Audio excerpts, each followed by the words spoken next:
Hello everyone, welcome back to another video. I'm recording this the day after posting my first kind of speaking video podcast vlog, and I'm currently cooking lunch. So I'm putting the stopwatch on because I don't want to run over because I'm cooking I don't know what the word is in English. Brochette. I suppose in English, in England, we would call them kebabs, but it's not really kebabs like in any other part of the world, but it's like steak, kind of like on the stick. So I don't want to overcook it because I'm half French. My boyfriend's Mexican, and we like our steak pretty raw or blue, as they say. So today's video is kind of impromptu. It's also going to be a little bit not rambly, but I haven't really, same as always, same as before, I haven't like laid my points out, and I'm really trying my best not to cut things out. Even with my podcast, I don't ever really cut things out unless something happens or unless, I don't know, there's a tech issue or something like that. But I'm finding this to be more of a test, I guess, with the video stuff, because I'm very, I think I'm a lot more self-critical when it comes to videoing and these video vlogs, podcasts, whatever you want to call them. I don't really know what they are just yet. But today I wanted to make a video, again, talking a bit more in depth about my journey with Christianity. So my first video, well, my second video, but my first kind of speaking video was about my testimony. So you can go back and watch that. It's about 20 minutes long. It's just the previous video. And today I'm going to be talking a little bit more about how Christianity currently shows up in my life, what it means to me. So this video is going to be about 15 minutes long. I'm hoping 15 to 20 minutes max. So yeah, let's just get right into it. So today I had this thought. I woke up, I've started listening to some music, getting myself ready, and I started thinking a little bit about what Christianity means to me. And I didn't even really mean to think about it. It just kind of dropped straight through to me. I hadn't prayed yet. I feel like I have such a beautiful relationship with prayer, and I feel like I felt this throughout my whole spiritual journey, that prayer is really something that is just everlasting, something that's continuous.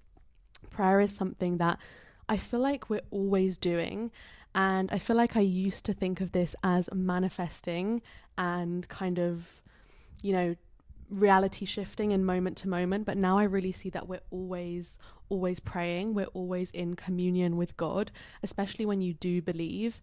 And I think even in the moments when we're acting unconsciously and we're not acting in tune with, again, what I would have called previously our highest selves, but now just the fullest self that we are, the self that Jesus knows us to be, when we act out of alignment with that, I feel like we're still in prayer. Because to me, and everyone has a different definition of this, I'm sure people will correct me by quoting the Bible and this kind of thing, but for me at this moment in my life, I'm open to being wrong, so any kind of, differing opinion and is welcome, so welcome.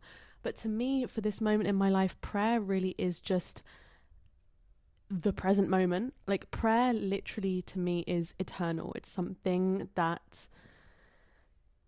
when I speak aloud, when I put my hands together and I pray, that's kind of when I really feel like I'm praying. But then I realize when I'm just sat in silent reflection and I've just got my palms open and I'm listening to God, that's also prayer. And when I'm just taking deep breaths, that's also prayer. And when I find myself acting out of anger or frustration or pent-up emotion, and I step out of that for one split second, even if I go back into it right after, I step out of that for one split second and I take a deep breath, and there's that moment of awareness, that's prayer as well to me. So to me, prayer is something that is very continuous and beautiful.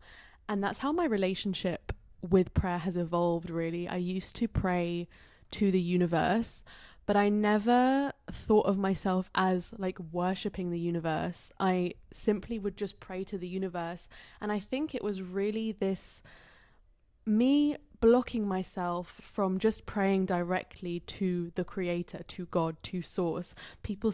I've heard people say so often now in the Christian community, like, why are we praying to creation when we can pray directly to the creator? Like, the creator is there.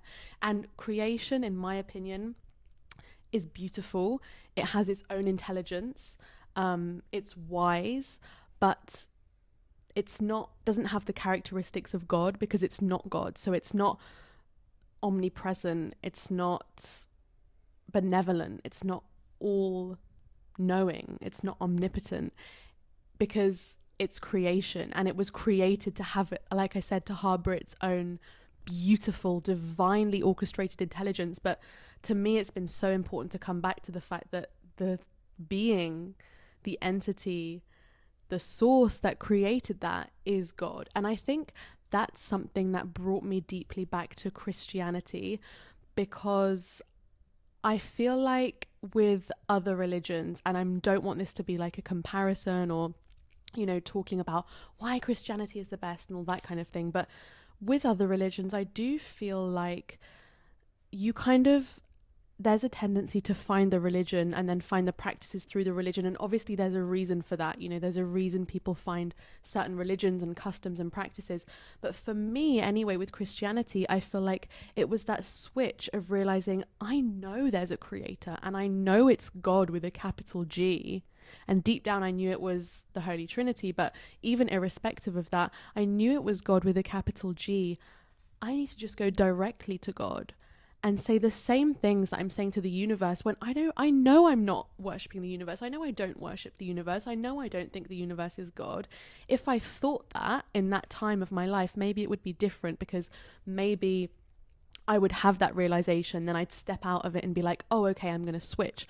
But I never thought that. I think it was me, or whatever it was, that was purposefully blocking myself, because I knew that so much more could open up for me if I just went directly to the creator. And I think in spirituality we talk, and I had the tendency previously to talk a lot about this veil, but I think, and I've even talked about this as well, really there is no veil, because there's this illusion of separation, that we're separate from other people, other beings, other things. And now I realize what I really meant by that, and what I really knew to be true by that, and what has really come into my heart since welcoming Jesus so deeply and lovingly back into my life, is that not only is there no veil, but there's no separation between us and not just other living, breathing things, but labeling them and acknowledging them as God's creation. There's nothing separating us and God's creation. It's not us and them.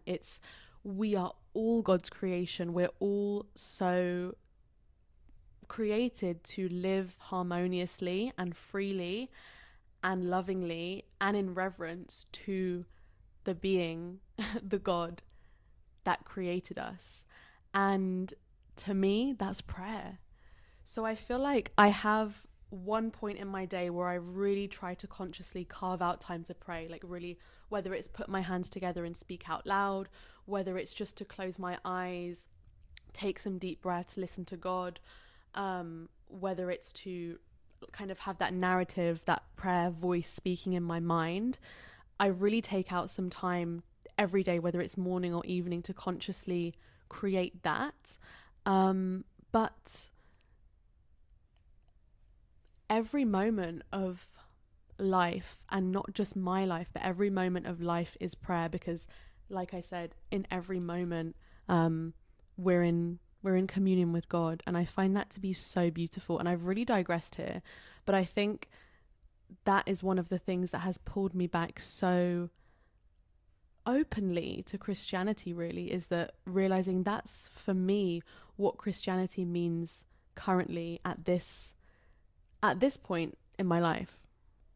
Another thing that I feel that I never really saw as a part of Christianity until I really made kind of this full body and soul return into it, is that for me, Christianity is not about proving that we are right in the way we think, right in the rules that we follow, right in what we believe, or that we are the correct religion. And this came through to me today, like a download that just kind of blew my channel right open. And for me, Christianity is not of course you're going to find people and, whatever. My view on this might even change. And it's not that I don't believe we're right, but I don't even like to think of it in terms of being right in this religion and in this relationship and walk with God as three and as one. But I see it and I feel it as more of like, this is about our walk with Christ as individuals, as a community, and as a whole collective of God's creation. So this is less about proving or trying to convince people that we are correct, and more that Christ is the way. And I don't even want to say that Christ is correct, because to say that he is correct would imply that there's evidence that proves he is right and also evidence that proves he is wrong, when I don't think that there's really like a fact-based thing around this. For me, it's much more spiritual, and it's much more this overarching sense of he just is. And these elements and these constructs of right and wrong are things that we as humans are bringing into it. And we can choose to accept Christ as the Son of God. We can choose to accept him as,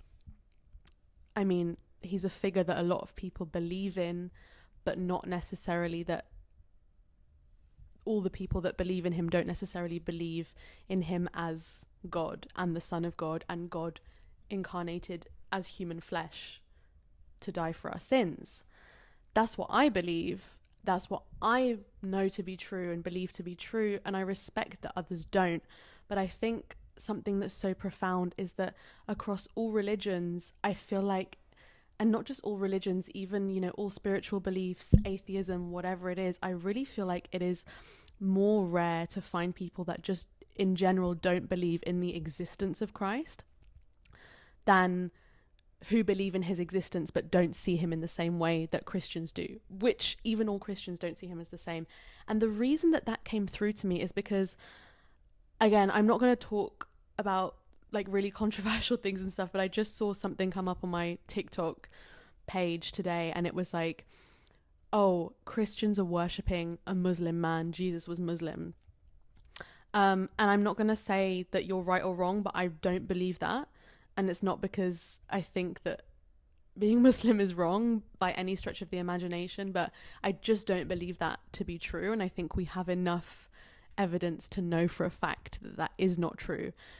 The beauty of Christianity and my journey in Christianity as of right now is that we know for a fact that Jesus was Jewish, that he was a Jew. And there's so much I don't know. So please give me some grace, forgive me for kind of the gaps that I'm missing and the things that I might be saying, misinterpreting or speaking out of turn on. But I'm really trying my best, especially when I'm very new to the kind of theoretical part of the journey. Like I read the Bible when I was younger. I also read it for my confirmation, but being now 26, like over almost double the age I was when I was confirmed, I'm looking at it even intellectually and theoretically from such a different perspective. So I'm very new to that part. So please give me some grace there if you can find it in your heart. But we know that Jesus was Jewish, and the way that I perceive it and the way that I interpret it is Christianity was obviously created after Christ came to earth. I just jumped because there was a bee. My heart flew out of my chest. Christianity was created after Christ came to earth, after Christ was baptized, had his disciples, and was crucified. And I think the thing that I find so interesting about all of this is the fact that when Jesus came to this earth, Christianity didn't exist. And so there was no element of right or wrong, or this is true and this isn't true. It was simply that Jesus came on this earth to show us the way and to show us that he is the truth and the life. And thus the religion was created as a result of that and after him. And obviously that was all in God's divine plan anyway. But I find that to be so beautiful, and that's why I'm so anchored in the knowing that it is not about being right or wrong for me. It's about the fact that Christianity is your walk with Jesus, and it's acknowledging him as the truth and as God, and having such a personal relationship with him. So I'm going to end this video here. My camera's running out of battery as well. I'm realizing that doing these long form videos takes up so much more battery than I'm used to. But thank you so much for watching, for listening. And I'm going to put these on my podcast as well, which I'll link below because I forgot to do it for the previous video. So this is going to be kind of like a new segment of the podcast. But yeah, thank you so much for watching, and I'll see you again in another video soon. I would love to hear what you think and your opinions and your views on things I've said in the comments below. And yeah, thank you. And please pray for me. I'll pray for you, and sending all my love.